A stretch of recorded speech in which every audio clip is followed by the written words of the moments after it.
Good morning. KP college की online class में आप सभी का स्वागत है। आज हम पढ़ने जा रहे हैं होम साइंस के अंदर 6 चैप्टर अस्थि एवं संधियाँ। इसके अंदर हम पढ़ेंगे मस्तिष्क। कल तक हमने पढ़ा था कि मस्तिष्क के अंदर प्रमस्तिष्क मेरुतरल पाया जाता है। मस्तिष्क के क्या कार्य होते हैं, अभी तक हमने इन सभी के बारे में पढ़ा था। अब आज हम पढ़ेंगे मस्तिष्क के भागों के बारे में, यानी कि मस्तिष्क कितने भागों में बटा हुआ है और इन सभी का अपना अपना क्या कार्य है, किस तरीके से ये मस्तिष्क के अंदर अपनी एक जगह लिए हुए हैं, उनके बारे में आज हम पढ़ेंगे। जो मस्तिष्क के भाग हैं, मस्तिष्क को 3 भागों के अंदर बांटा गया है। पहला भाग है अग्र मस्तिष्क, दूसरा है मध्य मस्तिष्क और जो तीसरा है वो है पश्च मस्तिष्क। तो सबसे पहले आज हम पढ़ेंगे अग्र मस्तिष्क के बारे में। जो अग्र मस्तिष्क है, अगर उसको देखा जाए, यानी कि जो आगे वाला जो हिस्सा अग्र मस्तिष्क के रूप में जाना जाता है, अग्र मस्तिष्क को भी देखा जाए तो 5 भागों के अंदर बांटा गया है। उनके भी अलग अलग अपने कई कार्य हैं जो कि अपने कार्यों को निभाते हैं। अब उनको देखा जाए तो सबसे पहला इसके अंदर है अग्र मस्तिष्क का जो पहला भाग है। अग्र मस्तिष्क में पहला है थैलेमस। जो थैलेमस कहे या चेतक कहे इसको, क्योंकि चेतक का कहे या जैसे कि थैलेमस है या चेतक है।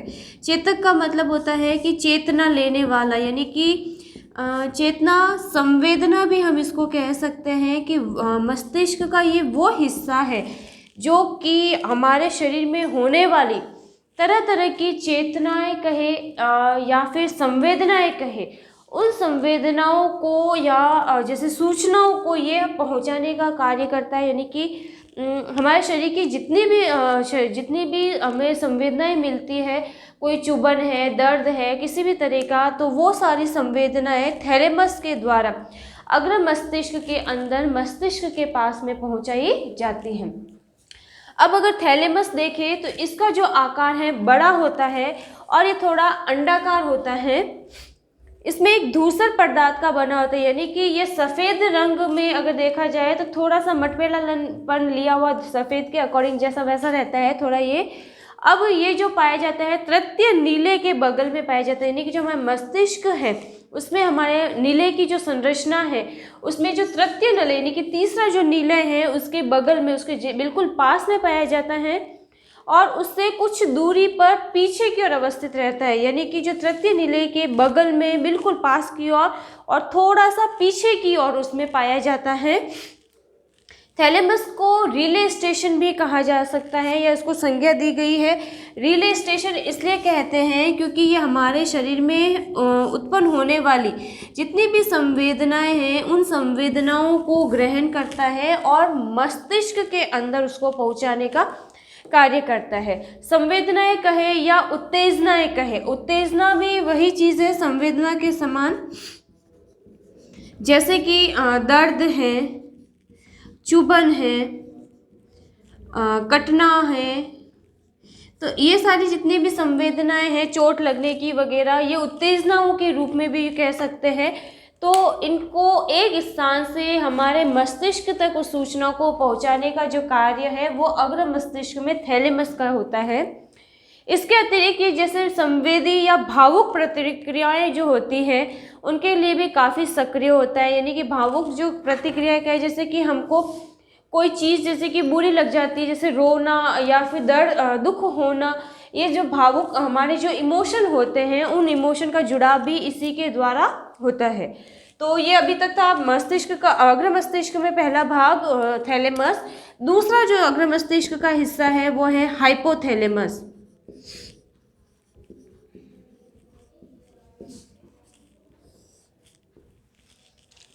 हाइपोथैलेमस जो है इसको अधश्चेतक भी कहते हैं क्योंकि हाइपोथैलेमस का कार्य भी थैलेमस के समान ही रहता है।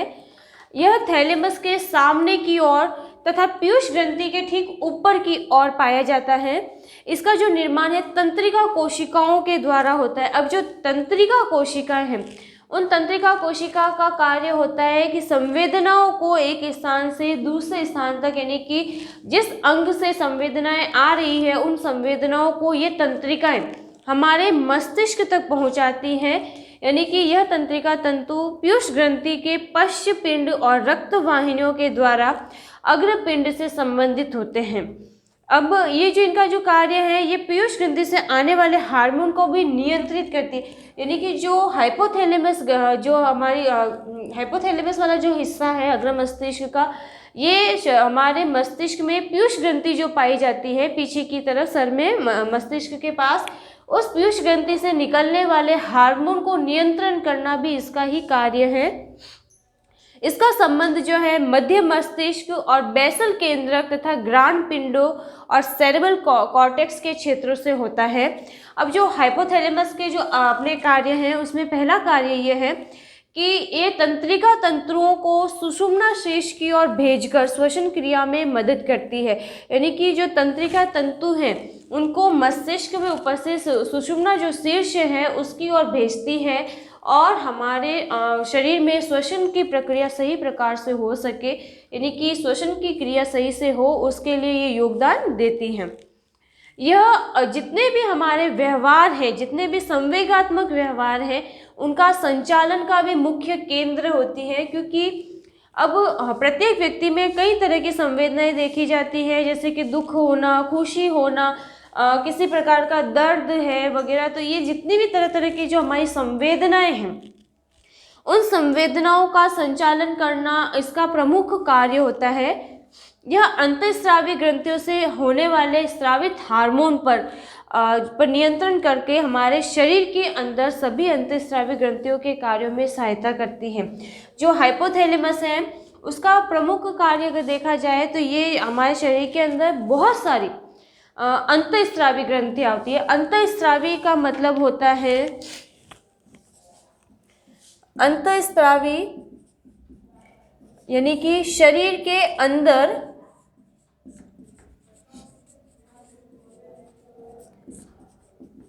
स्राव करने वाली ग्रंथियां।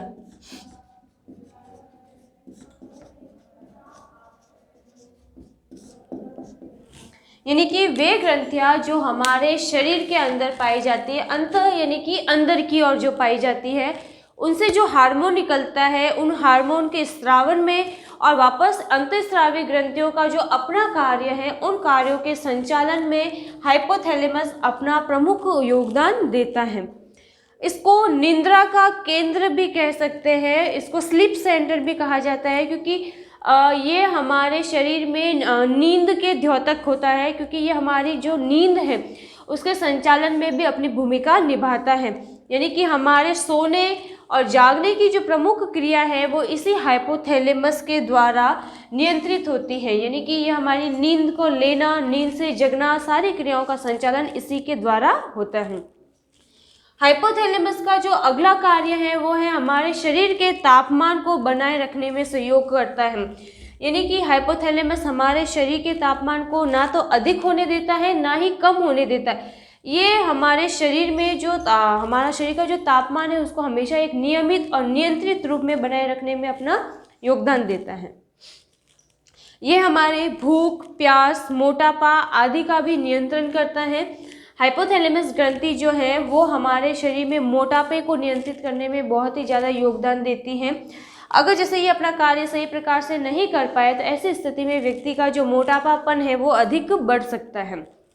यह जठर रस के स्राव को नियंत्रित करती है। हाइपोथैलेमस ग्रंथि जो है या हाइपोथैलेमस जो कहा जाए, ये हमारे शरीर में आमाशय से स्रावित होने वाले जठर रस को संचालन को नियंत्रित करती है, यानी कि उसका स्राव सही प्रकार से हो सके उसके नियंत्रण में अपना योगदान देती है। ये हमारे लैंगिक व्यवहारों का नियमन एवं नियंत्रण भी इसी के द्वारा होता है। मनुष्य में लैंगिक गुण जो होते हैं, जैसे कि पुरुषों के जो हार्मोन हैं उनके वजह से उनके जो गुणों या व्यवहारों का संचालन होता है। महिलाओं में ये ग्रंथियां आपस में उनके जो ग्रंथियों से स्रावित होने वाले लैंगिक गुण जो होते हैं महिलाओं में अलग देखे जा सकते हैं, पुरुषों में अलग देखे जा सकते हैं। तो उन सभी व्यवहारों का संचालन भी यही करता है। जैसे कि पुरुषों में दाढ़ी मूंछ का आना, शरीर का थोड़ा ब्रॉड होना, आवाज़ का भारी होना, इन सभी जो व्यवहार है या जो इनके जो रंग रूप वगैरह हैं, या ऐसा कहा जाए कि उनके जो व्यवहारों का संचालन है वो इसी ग्रंथि के द्वारा होता है। ऐसा कैसा महिलाओं के अंदर भी ये करती है, लैंगिक व्यवहारों का नियमन करती हैं। यह वसा, कार्बोहाइड्रेट और प्रोटीन का पाचन की क्रिया का नियमन करती हैं। उसके अलावा जो हाइपोथैलेमस है, यह हमारे शरीर में वसा, कार्बोहाइड्रेट और प्रोटीन के पाचन की क्रिया में अपना पूरा योगदान देती है। जो अगला जो कार्य है वो है ग्राण पिंड। इसका जो अगला भाग है ग्राण पिंड। ग्राण का मतलब होता है जो ग्रहण किया जाता है, यानी कि ग्राण कोशिकाएं हमारी जो होती है शरीर के अंदर कुछ, जैसे कि उनको ग्रहण करती है। जैसे कि एक एग्जांपल के तौर पे नाक देखा जाए तो नाक के ठीक ऊपर ये ग्राण पिंड जो होते हैं पाए जाते हैं। यह अधर तल से यह पिंड प्रमस्तिष्क से निकलते हुए दिखाई देते हैं। अगला जो इसका फोर्थ जो इसका भाग है वो है बेसल गैंग्लिया।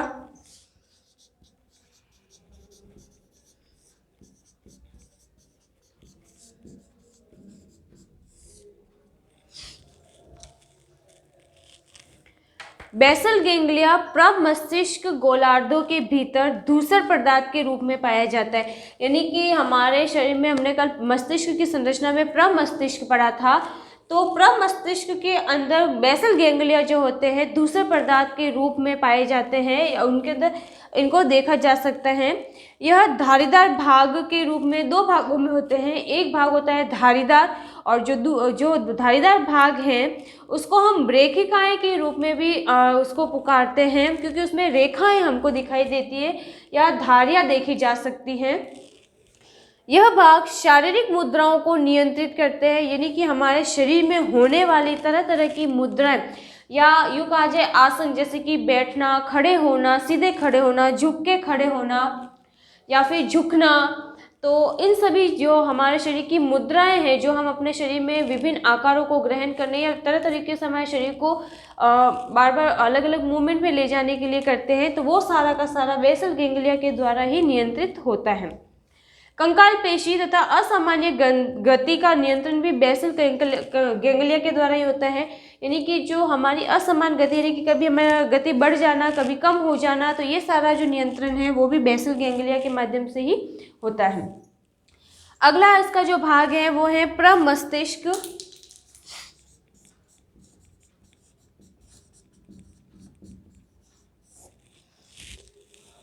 प्रमस्तिष्क अग्र मस्तिष्क के ऊपर वाले भाग को कहा जाता है। यानी कि जो हमारा अग्र मस्तिष्क है उसके ऊपर का जो ठीक हिस्सा जो ठीक है उसको हम प्रमस्तिष्क कहते हैं। यह मस्तिष्क का अगर देखा जाए तो सबसे जो बड़ा भाग होता है हमारे मस्तिष्क में वो प्रमस्तिष्क है। यह एक दरार के द्वारा दो गोलार्धों में बटा हुआ रहता है। इसी गोलार्ध के कारण इसे प्रमस्तिष्क गोलार्ध भी कहते हैं, क्योंकि जो प्रमस्तिष्क है यह हमारे मस्तिष्क में सबसे बड़ा भाग है और जो ये धारी के द्वारा दो भागों में बटा हुआ रहता है। जैसे दाया गोलार्ध बाह्य अंग पर, इसमें जैसे कि दो अंग जो पाए जाते हैं दो भागों में बटने की वजह से एक दाया भाग होता है और एक बाया होता है। अब जो दाया भाग है और जो बाया भाग है ये दोनों विपरीत कार्य करते हैं। जैसे कि दाया जो गोलार्ध है वो बाएं गोलार्ध पर नियंत्रण करेगा और जो बाया गोलार्ध है वो दाएं गोलार्ध के ऊपर अपना नियंत्रण दिखाएगा। प्रमस्तिष्क के ऊपर गुब्बज की तरह तथा नीचे कुछ भाग समतल होते हैं। यानी कि जो प्रमस्तिष्क का जो ऊपरी हिस्सा है वो थोड़ा उभरा हुआ रहता है और नीचे से जो उसका हिस्सा है वो थोड़ा समतल होता है। इसमें दो तरह के उभार दिखाई देते, संरचनाएं दिखाई देती है। पहला जो संरचना होती है वो उभार के रूप में होती है और जो दूसरी संरचना इसमें देखी जाती है वो होती है दरारों के रूप में। अब अगर विशेषज्ञों का मत देखा जाए तो विशेषज्ञों ने जांच करके ये बताया था कि दिमाग में जितने अधिक उभार होगी या दरारें उपस्थित होगी वह व्यक्ति उतना ही ज़्यादा बुद्धिमान कहा जाएगा। यानी कि जो हमारी ये जो धारियाँ हैं हमारे मस्तिष्क में और जो ये उभार है ये सबसे ज़्यादा जिनके अंदर मस्तिष्क में होगा, या यूँ कहा जाए उन व्यक्तियों के मस्तिष्क में जहाँ पे उभार अधिक रहता है और जो दरारें हैं वो संरचनाएं अधिक पाई जाती हैं तो वो व्यक्ति बुद्धिमान कहा जाता है, अधिक बुद्धिमत्ता वाला कहा जाता है। बुद्धिमत्ता का मतलब यानी कि उसका जो सोचने समझने का लेवल होगा वो सामान्य व्यक्ति की अपेक्षा थोड़ा ज़्यादा रहेगा। और जिन व्यक्तियों में ये दरारें कम होती हैं या उभार कम होते हैं वो मंद बुद्धि वाले व्यक्ति कहे जाते हैं। अब प्रमस्तिष्क प्रांतस्था में धूसर द्रव्य भरा रहता है। इसके ठीक नीचे तंत्रिका तंतु के समूह पाए जाते हैं। जो प्रमस्तिष्क के नीचे वाला जो हिस्सा होता है उसमें तंत्रिका तंतु के समूह होते हैं जो श्वेत पदार्थ के बने हुए रहते हैं या उनके नाम से भी इनको जाना जाता है। प्रमस्तिष्क प्रांतस्था में कई पारिखाएँ होती हैं। परिखाओं के आधार पर इन्हें 4 खंडों में बांटा गया है। पहला है अग्रखंड या ललाट खंड। जैसे कि ये हम देख सकते हैं कि जो हमारा प्रमस्तिष्क के अंदर जो पहला हिस्सा है वो है ललाट खंड का होता है।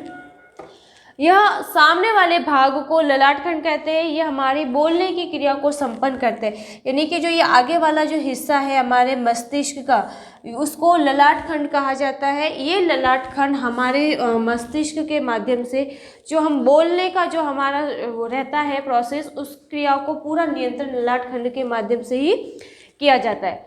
फिर आता है दूसरा इसका जो हिस्सा है वो है पार्श्व कपाल खंड। यह भाग पीछे की ओर स्थित रहता है। जो पार्श्व कपाल खंड है वो ये पीछे की तरह हम देख सकते हैं। आगे वाला हिस्सा ललाट खंड है और पीछे वाला पार्श्व कपाल खंड है। पश्च कपाल खंड, यह पार्श्व कपाल खंड के पीछे रहता है। यह देखने की क्रिया को नियंत्रित करता है, यानी कि जो हमारा पार्श्व कपाल का खंड वाला जो हिस्सा है उसके ठीक पीछे की ओर पश्च कपाल खंड पाया जाता है। यह हमारे देखने की क्रियाओं का नियंत्रण करता है।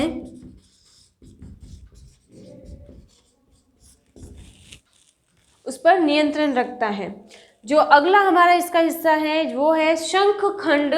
अब शंख खंड देखा जाए तो कपाल खंड के ठीक नीचे पाया जाता है और यह हमारे शरीर में अगर इसका जो कार्य है यह सुनने की क्रिया का संपन्न करता है। जो इसके अंदर अगर शंख खंड को देखा जाए तो ये हमारे शरीर में इधर की तरफ पाया जा रहा है, नीचे की तरफ बिल्कुल। इसका कार्य है हमारे सुनने की क्रिया पर नियंत्रण करना।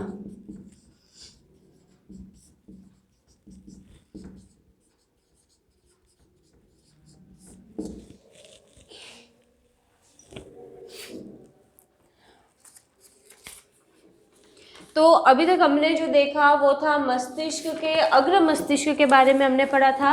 अग्र मस्तिष्क के कुछ भाग पढ़े। इसमें पहला था थैलेमस, दूसरा हाइपोथैलेमस, तीसरा ग्रांड पिंड, चौथा बेसल गेंगलिया और पांचवा था प्रमस्तिष्क। प्रमस्तिष्क के अंदर हमने जो 4 भाग पढ़े थे, पहला है ललाट खंड। ललाट खंड जो होगा वो हमारे शरीर में अगर देखा जाए तो बोलने की क्रिया को संपन्न करता है। उसके बाद जो अगला हिस्सा था पार्श्व कपाल खंड।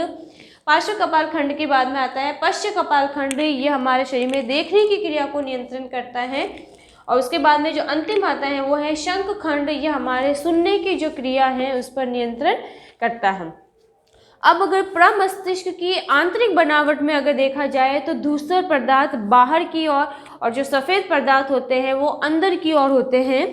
दूसरा पदार्थ तंत्रिकाओं से तथा सफ़ेद भाग तंत्रिका तंतुओं से बना हुआ रहता है। जो प्रमस्तिष्क का अगर हिस्सा देखा जाए तो जो दूसरे पदार्थ है वो बाहर की ओर रहते हैं, उसमें तंत्रिकाएं पाई जाती हैं और जो सफ़ेद वाला हिस्सा रहता है उसमें तंत्रिका के तंतु पाए जाते हैं।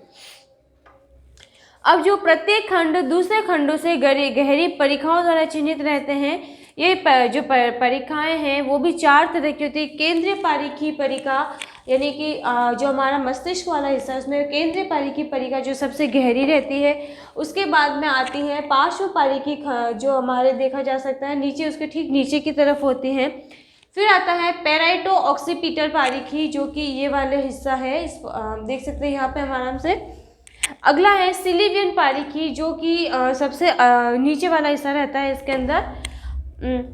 तो प्रमस्तिष्क का जो के कार्य हैं उसमें अगर देखा जाए तो प्रमस्तिष्क भी हमारे अलग अलग कार्यों को संपन्न करने में योगदान देता है। उसका जो पहला कार्य हमारे शरीर के अंदर मस्तिष्क के अंदर रहता है वो है संवेदनाओं को पहुंचाना या संवेदनाओं को ग्रहण करना।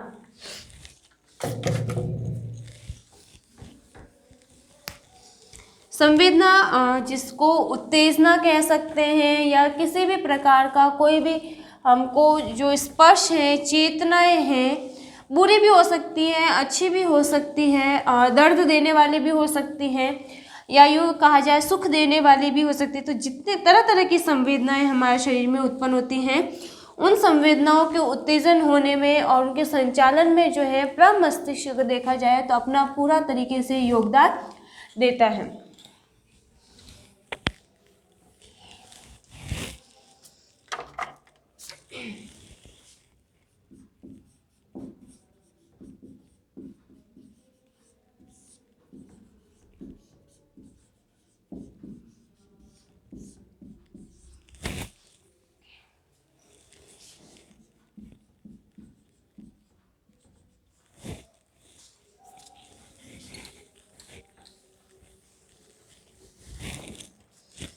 जो पहला कार्य है वो है सांवेदनिक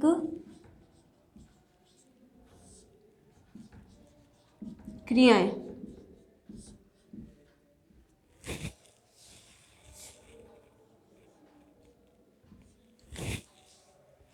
सांवेदनिक क्रियाएं जो क्षेत्र केंद्रीय पारिखी के पीछे उपस्थित रहते हैं, यह भाग शरीर के विभिन्न भागों से, जैसे कि हमारे शरीर में विभिन्न तरह के जो संवेदनाएं हैं, ताप हो सकता है, दर्द हो सकता है, या यूँ कहा जाए स्पर्श है, या पिन चुभना, कांटे का चुभना, या कोई प्रकार का दाब लगना, या जैसे कि हमारा कोई हिस्सा शरीर का कई बार जैसे कि कोई भारी सामान उसके ऊपर गिर गया, या किसी के चेयर के नीचे जैसे पैर आ गया, टेबल के नीचे आ गया, तो ये जो दबाव है उन सभी की जो उत्तेजना है, वो उत्तेजनाएं ये जो ग्रहण करने का कार्य प्रमस्तिष्क का होता है।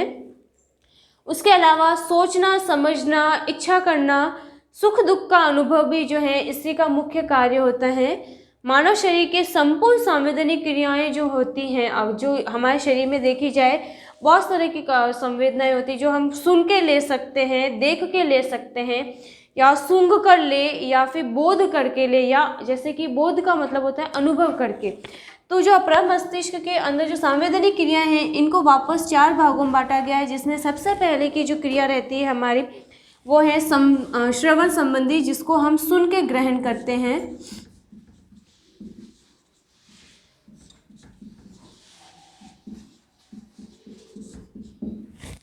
दूसरी इसके अंदर रहती है वो है हमारी जैसे दृष्टि संबंधी।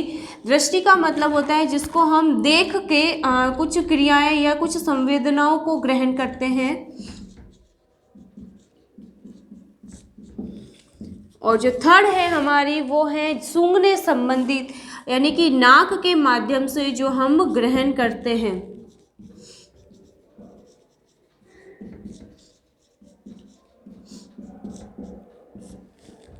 और जो फोर्थ है हमारी वो होती है बोध अनुभव, यानी कि जिसको हम स्वयं ग्रहण करते हैं।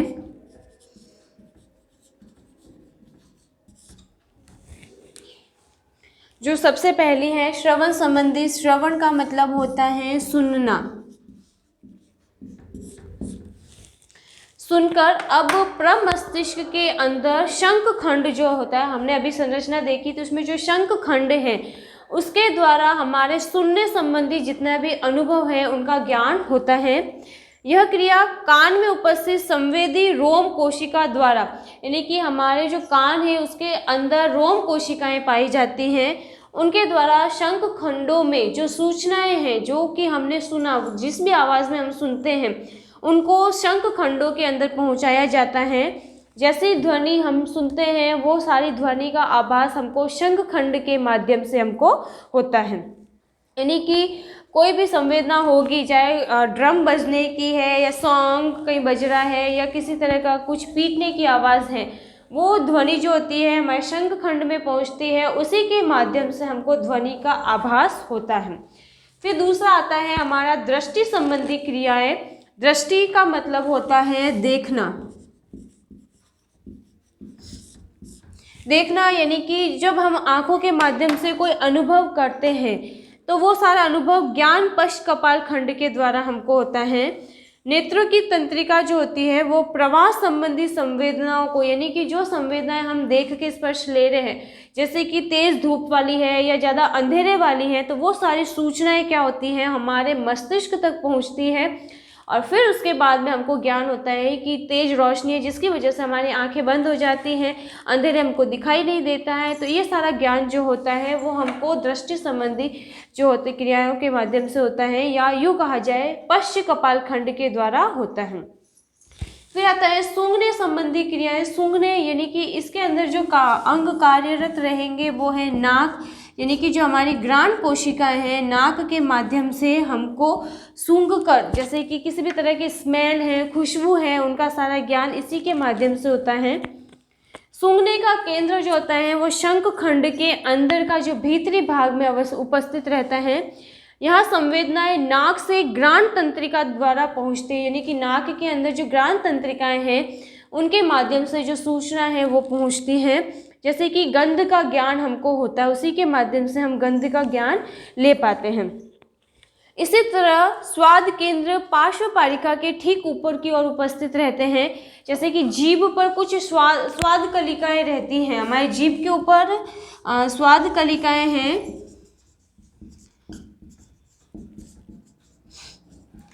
इन्हीं स्वाद कलिकाओं के द्वारा हमको जैसे तीखापन है, मीठा है, खट्टा है आदि जो चीज़ है, इन मीठापन का है कहा जाए या फिर खट्टापन कहा जाए, तो यानी कि जैसा भोजन होगा उसका जैसा स्वाद है, उन सारा ज्ञान हमको उस जीभ पर पाई जाने वाली स्वाद कलिकाओं के द्वारा होता है। अब ये स्वाद कलिकाओं से जो तंत्रिका तंत्र होते हैं वो उन संवाद को ग्रहण करके इन क्षेत्रों में पहुंचाते हैं, यानी कि जो स्वाद कलिकाओं तक पहुंचेगा वापस सूचना, और उसी के माध्यम से हमको स्वाद का अनुभव होगा। अगला जो है इसके अंदर बोध अनुभव। बोध का मतलब होता है कि किसी भी चीज़ के जब हम संपर्क में आते हैं, या शरीर के जो अंग हैं वो तंत्रिका कोशिकाओं के द्वारा जो हमारे शरीर में पाई जाती हैं, उनमें जो तंत्रिका का प्रवाह निकलता है, यानी कि कोई भी तरह का स्पर्श, दर्द है, ताप है, चुभन है, या चोट है, कटना है, या मारने का जो दर्द है, या इस तरीके मारने पीटने का दर्द है, या किसी चीज़ के संपर्क में आने पर चुभन का जो दर्द है, तो वो सारा जो संवेदनाएं होती हैं वो सीधा हमारे मस्तिष्क में तंत्रिकाओं के माध्यम से पहुंचती हैं और उनका बोध हमको होता है। तो ये तो थी मस्तिष्क प्रमस्तिष्क के पहले कार्य यानी कि संवैधानिक क्रियाएं, उनके अंदर की जो संवेदनाएं हैं वो 4 भागों में हम समझते हैं। श्रवण संबंधी यानी कि सुनकर, दृष्टि संबंधी यानी कि देखकर, सूंघने संबंधी यानी कि नाक के माध्यम से गंध का अनुभव, और जीभ के माध्यम से विभिन्न तरह के स्वाद का अनुभव, और जो लास्ट था वो है बोध का अनुभव, यानी कि जब किसी चीज़ के संपर्क में आते हैं तो वहाँ से संवेदनाएं हमारे अंग विशेष के माध्यम से तंत्रिकाओं के द्वारा हमको वहाँ से ज्ञान प्राप्त होता है। अगला जो प्रमस्तिष्क का कार्य है वो है प्रेरक कोशिकाओं के रूप में कार्य करते हैं, यानी कि प्रेरक क्रियाएं करते हैं।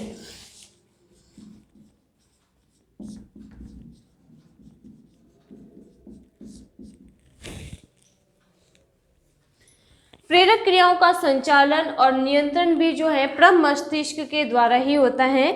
इसी में प्रेरक केंद्र उपस्थित है। जो हमारा प्रमस्तिष्क वाला जो हिस्सा है हमारे मस्तिष्क में, उसमें प्रेरक केंद्र पाए जाते हैं। प्रेरक केंद्र ललाट खंड के अग्र भाग में केंद्र पारिकी के पास में पाए जाते हैं। इस भाग में पिरामिड के आकार की कुछ कोशिकाएं पाई जाती हैं। ये हमारी जो ऐच्छिक पेशियों के गति का संचालन एवं नियमन करती हैं।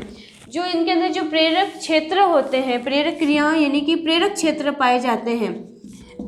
ये प्रेरक क्षेत्र जो है अगर देखा जाए तो हमारे जो ऐच्छिक क्रियाएं हैं, ऐच्छिक क्रियाएं हमने पढ़ा था, जो हमारे ऐच्छिक अंग उत्तकों के बारे में पढ़ा था।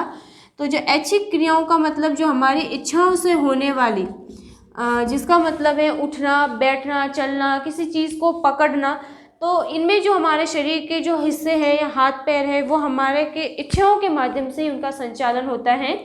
तो उनके जो संचालन में जो प्रेरक का कार्य करती हैं वो होती हैं प्रेरक क्रियाओं के रूप में प्रमस्तिष्क करता है। इसमें अगर देखा जाए तो बाह्य प्रमस्तिष्क गोलार्ध में उपस्थित प्रेरक क्षेत्र दाहिनी ओर के सभी अंगों के ऐच्छिक पेशियों का संचालन एवं नियंत्रण करता है। इसी तरह दाईं क्षेत्र में जो गोलार्ध पाए जाते हैं वो सभी बाईं ओर के ऐच्छिक पेशियों का नियंत्रण करते हैं। यानी कि यूँ कहा जाए जो दाईं गोलार्ध है वो बाईं ओर पाई जाने वाली ऐच्छिक क्रियाओं पर नियंत्रण करते हैं, और जो बाईं ओर पाए जाने वाले गोलार्ध हैं वो दाईं ओर के जो प्रेरक कोशिका क्रियाएं हैं उनके ऊपर नियंत्रण करते हैं, यानी कि ऐच्छिक जो पेशियां हैं उनके संचालन का कार्य करते हैं। अगर किसी भी तरह के प्रेरक क्षेत्र में तंत्रिका तंत्र में किसी भी प्रकार की कोई गड़बड़ी है या आघात है, कोई चोट या क्षति हो जाती है, तो उसके विपरीत अंगों पर पूरी तरीके से बुरा प्रभाव हम देख सकते हैं। और कई बार विपरीत तरह की पेशियों का पक्षाघात होना या लकवा या सुन्न हो जाने की क्रिया भी होती है। या यूँ कहा जाए कि जो प्रमस्तिष्क में दो गोलार्ध अभी हमने पढ़े थे, देखे थे, जो गोलार्ध है यानी कि दायां और बायां, ये अपना कार्य विपरीत करते हैं। दाया बाएं का संचालन करता है और जो बायां है वो दाएं क्रियाओं का संचालन करता है। अगर इन गोलार्धों में से दाएं या बाएं में से किसी का भी अगर आघात हो गई या कोई अभाव रह गया इनकी क्रियाओं में, या इनको कोई ठेस पहुंच गई, तो ऐसी स्थिति में होगा कि जो बायां गोलार्ध है वो दाएं क्रियाओं को प्रभावित करेगा और जो दाएं गोलार्ध में ठेस पहुंचने पर बाएं क्रियाएं प्रभावित होगी। या यूँ भी कहा जा सकता है कि किसी एक गोलार्ध के अभाव में या किसी पक्षाघात की वजह से विपरीत दिशा में उपस्थित जो गोलार्ध हैं उनकी क्रियाएं पूरी तरीके से क्षतिग्रस्त हो जाती है। जैसे कि कई बार होता है अंग विशेष का लकवा वगैरह जो सुना जाता है वो इन्हीं की पक्षाघात की वजह से या इनके कार्य में कमी आने की वजह से भी होता है। प्रेरक केंद्र के द्वारा ही हमारी जितनी भी समस्त प्रकार की इच्छाएं कार्य में परिणित होती है, यानी कि जितनी तरह की हमारी इच्छाएं हैं वो सारा कार्य के रूप में इसी के माध्यम से होता है। शारीरिक संतुलन का, अंगों का संचालन, शरीर पर नियंत्रण आदि जो है इसी केंद्र के द्वारा होता है। अगर उदाहरण के तौर पर देखा जाए कि हम किसी कार्य को करना चाहते हैं या हम सोचते हैं कि हमको चलना है, कोई पत्र लिखना है, तो इसी केंद्र से उपस्थित जो हमारी तंत्रिकाएं हैं वो लिखने संबंधी पेशियों को आदेश देगी, जिससे हमारे जो हाथों की जो पेशियां हैं वो अपना संकुचन और शिथिलन होने के लगती हैं। या यूँ कहा जाए कि जैसे अभी मैं लिखना चाहती हूँ तो मैंने अपने दिमाग में ख्याल बनाया कि मुझे आगे कुछ लिखना है। अब जैसे ही मैं लिखने का ख्याल बनाती हूँ तो वो इच्छा सीधी हमारे मस्तिष्क के माध्यम से वापस सूचना के रूप में हमारे अंग विशेष तक पहुँची और उसी के माध्यम से जैसे मैं हथेलियों की तरह पेन को पकड़ा गया, पकड़ने के बाद में हमारे हाथ का जैसे संकुचन यानी कि सिकुड़ना और फैलने की क्रिया हुई और हमने जैसे कुछ भी लिखना शुरू किया तो वो लिखने की क्रिया उस अंग विशेष की जो पेशियाँ हैं उनके माध्यम से पूरी होती है और लिखने का कार्य संपन्न हो जाता है। यह शर्त प्रतिवर्ती क्रियाओं को भी नियंत्रित करती हैं। प्रतिवर्ती क्रियाएं जैसे देखा जाए प्रेरक क्रियाओं के अंदर प्रतिवर्ती, या यूँ कहा जाए कि जैसे कि कई बार हम चल रहे हैं, प्रतिवर्ती का मतलब होता है सूचना का जाना और सूचना का वापस प्रति उत्तर के रूप में अंग विशेष तक पहुँचना। तो एक सिंपल सा एग्जाम्पल हम देखते हैं। जैसे कि हम कई बार चल रहे होते हैं, जैसे स्लीपर वगैरह पहने हुए नहीं है या स्लीपर पहने हुए भी है, तो कई बार कांटा या कुछ ऐसे कील वगैरह रास्ते में पड़ी है तो उस चप्पल से होते हुए या सीधे पैर में जब चुभ जाती है तो चुभने की वजह से कई बार क्या होता है कि वहाँ की जो हमारे अंग विशेष की तंत्रिकाएं थी, यानी कि जो पैर के अंदर जो तंत्रिकाएं थी, उन्होंने वहाँ से सूचना ग्रहण की, सूचनाओं को ग्रहण करके प्रमस्तिष्क में अंदर सीधा पहुँचाया और वहाँ से प्रेरक क्रियाओं के रूप में उन तंत्रिकाओं को वापस सूचना मिली कि यहाँ पे दर्द हो रहा है। तो हम अपना जो अंग है उस स्थान से ऊंचा उठा लेते हैं, यानी कि जैसे कांटा चुभा हमने अपने पैर को ऊपर किया तो 1 सेकंड से भी कम समय में वो सूचना मस्तिष्क तक गई और मस्तिष्क से वापस उत्तर के रूप में उस अंग विशेष तक ये सूचना आई कि हमें दर्द हो रहा है, तो हमने अपना अंग वहाँ से हटा लिया। तो ये प्रतिवर्ती क्रिया हुई कि कोई भी सूचना का वापस उत्तर मिलना और हम उसके तुरंत बाद जो क्रिया करते हैं वो प्रतिवर्ती क्रिया के रूप में आती है। प्रमस्तिष्क गोलार्धों में कई प्रकार के विशेष केंद्र होते हैं जिनके द्वारा विभिन्न प्रकार के कार्यों का नियंत्रण, संचालन, नियमन आदि होता है। उसके अलावा सोचने, समझने, तर्क करने, वाक्पटुता यानी कि बोलने का जो तरीका है, स्मृति, याद रखने या न्याय करने, सही गलत का डिसीजन लेने की व योजना बनाने की, यानी कि हम कोई कार्य करने के लिए प्लानिंग करते हैं तो वो सारा कार्य प्रमस्तिष्क के जो हमारे गोलार्ध है उन्हीं के द्वारा होता है। प्रमस्तिष्क कॉर्टेक्स को भंडार ग्रह की संज्ञा भी दी गई है क्योंकि इसमें विभिन्न प्रकार के कार्यों का संपादन होता है। यह एक कंप्यूटर की भांति कार्य करता है। जैसे कि हम कंप्यूटर को जैसा आदेश देते हैं वैसा वो फीडबैक के रूप में कार्य करता है। हम उसमें जितना चाहे डाटा एकत्रित कर सकते हैं और उसमें कोई भी सूचनाओं को ग्रहण कर सकते हैं। वैसा ही जो प्रमस्तिष्क के अंदर विभिन्न तरह की सूचनाओं को एकत्रित किया जाता है और उनको ग्रहण हम कर सकते हैं, या तरह तरह के ज्ञान जो होते हैं वो इसी के माध्यम से पूरे होते हैं। अब जो अगला हमारा है, अभी तक हमने पढ़ा था कि अग्र मस्तिष्क, अब जो दूसरा हिस्सा है हम पढ़ेंगे मध्य मस्तिष्क।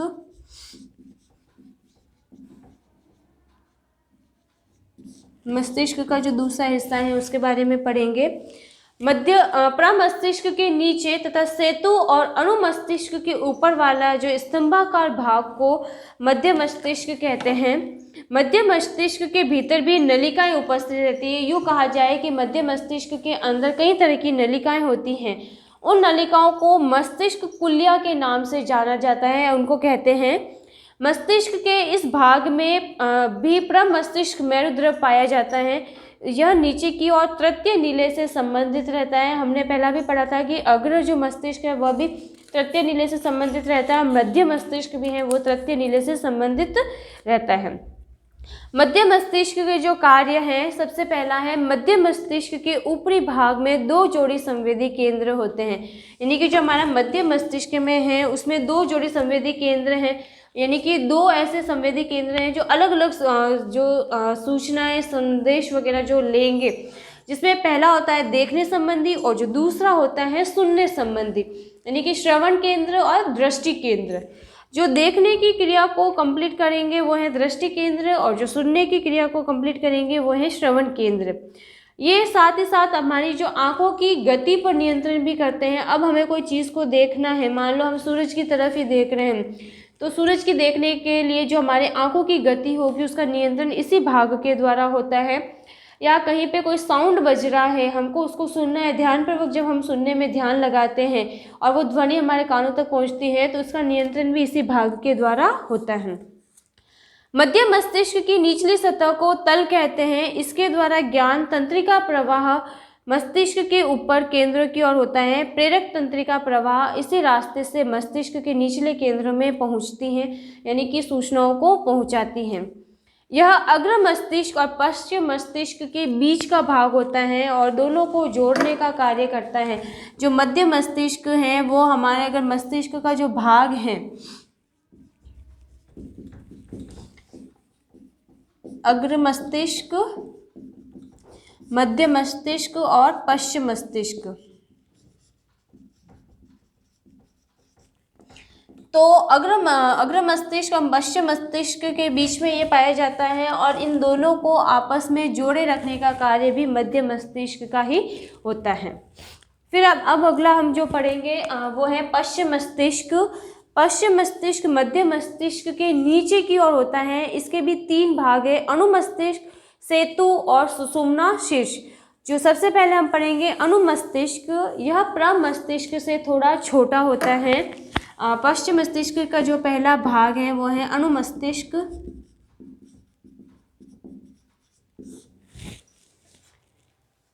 यह पश्चिम मस्तिष्क का सबसे बड़ा भाग है। इसके सामने की तरफ सेतु और सुषुम्ना शीर्ष पाए जाते हैं।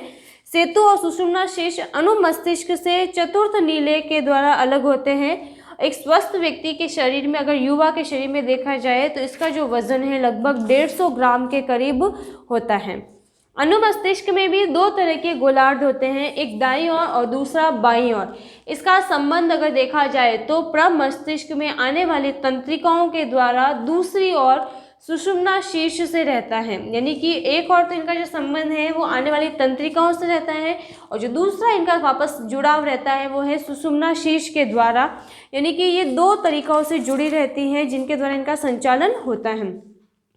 अनुमस्तिष्क का ऊपरी भाग धूसर पदार्थ का है और भीतरी भाग जो होता है वो श्वेत पदार्थ का रहता है, यानी कि बाहरी धूसर पदार्थ का कुछ भाग भीतरी भाग में इस तरीके से चला जाता है कि अनुमस्तिष्क की काट को देखने पर यह वृक्ष के सदृश दिखता है। वृक्ष का मतलब अगर देखा जाए तो पेड़ के समान इनकी संरचना को देखा जा सकता है। अनुमस्तिष्क के कार्यों को आधार पर इनको दो भागों में बांटा गया है। सबसे पहला है प्रोकैरुलर नोडुलर खंड, और जो दूसरा इसका जो कार्य है वो है कॉर्टेक्स सेरेबेली। अनुमस्तिष्क प्रमस्तिष्क तंत्रिका तंतुओं के द्वारा संबंधित रहता है। अनुमस्तिष्क जो है वो तंत्रिका तंतुओं के माध्यम से जुड़ा रहता है, उनसे संबंधित रहता है, और इसके वजह से उसमें 3 गुच्छे निकलते हैं। पहला जो गुच्छा है वो है उदर्भ व्रंत, यानी कि यह मध्य मस्तिष्क से जुड़ा है। फिर रहता है मध्य व्रंत जो सेतु से जुड़ा रहता है, और जो तीसरा है वो है अधोव्रंत जो कि संबंध उसका सुषुम्ना शीर्ष से रहता है। यानी कि जो अनुमस्तिष्क में तंत्रिका तंतुओं के द्वारा अगर संरचना देखी गई तो 3 तरह की हो गई। पहला उदर्भ व्रंत, दूसरा हो गया मध्य व्रंत, और जो तीसरा है वो है अधोव्रंत। यानी कि इन तीनों का अपना अपना कार्य है। उदर्भ जो होता है वो मध्य मस्तिष्क से जुड़े हुए रहते हैं, और जो मध्य व्रंत हैं वो सेतु से जुड़े हैं, और जो अधोव्रंत है उसका संबंध सीधा का सीधा हमारे सुषुम्ना शीर्ष से रहता है, यानी कि सुषुम्ना शीर्ष के द्वारा ये जुड़े रहते हैं। तो अगर देखा जाए तो आज हमने जो पढ़ा था उसके अंदर मस्तिष्क के भाग पढ़े, अग्र मस्तिष्क, मध्य मस्तिष्क और पश्चिम मस्तिष्क। अग्र मस्तिष्क के भी हमने 5 भाग पढ़े थे, थैलेमस, हाइपोथैलेमस वगैरह, और मध्य मस्तिष्क की संरचना पढ़ी और पश्चिम मस्तिष्क की। तो ये जो है मस्तिष्क 3 भागों में बंटकर कार्य करता है। अगर आपको किसी भी तरह की कोई भी क्वेरी है या क्वेश्चन है, इनसे संबंधित कुछ भी तरह के क्वेश्चन पूछने हैं तो आप इस नंबर पे कांटेक्ट कर सकते हैं। कल हम जो पढ़ेंगे वो रहेगा हमारे अनुमस्तिष्क के कार्य, यानी कि अनुमस्तिष्क किस तरीके से कार्य करता है, और अनुमस्तिष्क के हमारा कुछ भाग भी जैसे हैं सेतु है, सुषुम्ना शीर्ष है, तो इनके बारे में हम कल पढ़ेंगे। सुषुम्ना शीर्ष जैसे कि जो हमारे अगर देखा जाए तो अनुमस्तिष्क से जुड़ा हुआ रहता है, उसका एक हिस्सा भी कहा जा सकता है, जो कि सूचनाओं को वगैरह को ले जाने का कार्य वगैरह अच्छी तरीके से कंप्लीट करता है।